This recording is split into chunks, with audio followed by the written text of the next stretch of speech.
իբրև ներկայացնեք, թե որպես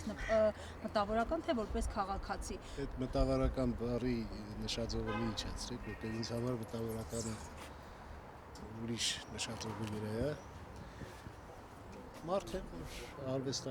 արվեստը իմ մասնագիտությունն է։ Ես մեր ընկալումը փոխանցեցի։ Այդ թողնենք, հիմա անցնեմ տպավորության մասին խոսեմ, երկու բառով ասեմ, որ հրաշալի է։ Իհարկե հետևել ենք եւ մինչև շարժումը, մինչ 18 թիվը հետևել էի գործունեությանը, իր բարեգործություններին, թե Արցախի արծով, թե բայց կենթանի շփում առաջին անգամ եղավ եւ բոլոր մարդկային արժեքների մասով պիտի ասեմ, որ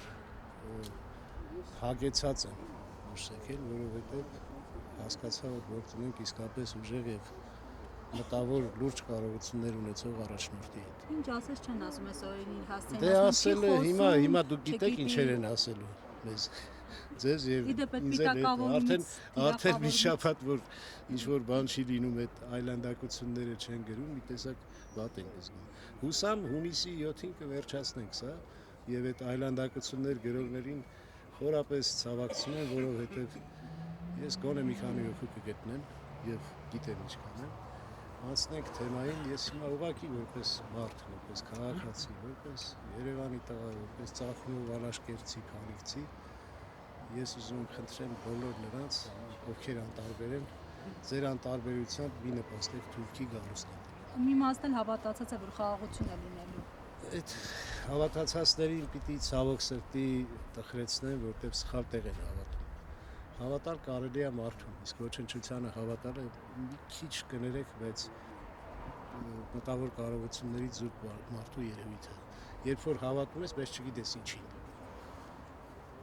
Իսկապես չգիտես ինչի, որտեղ որևէ արժեք չեմ կարող գտնել այդ մեկի մեջ, ով որ խաղաղություն է խոստանում։ Եվ ինչով է խաղաղությունը խոստանում, այսինքն երբ որ թշնամին ի վիճակի է առանց որևէ նախապայմանի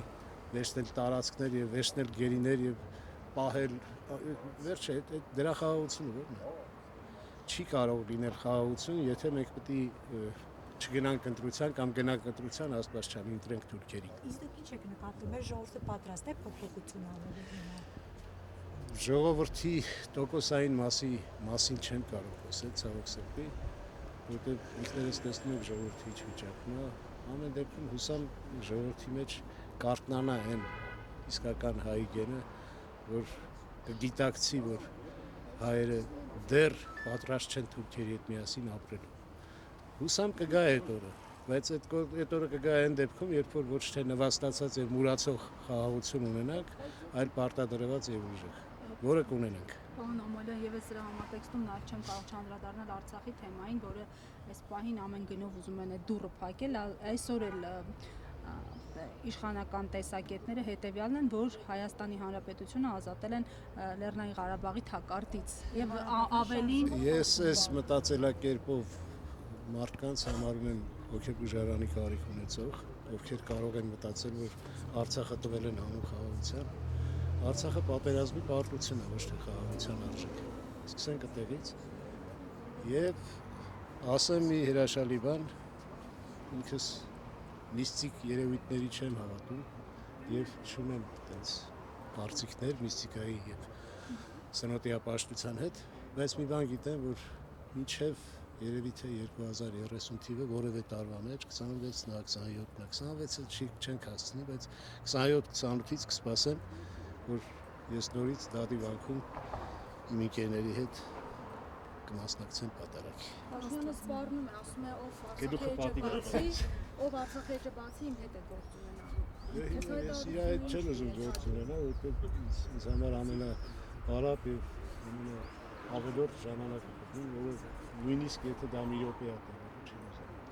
Շնորհակալ եմ։ Ես եմ։ Պարոն Տեր-Գուլանյան, համեցեք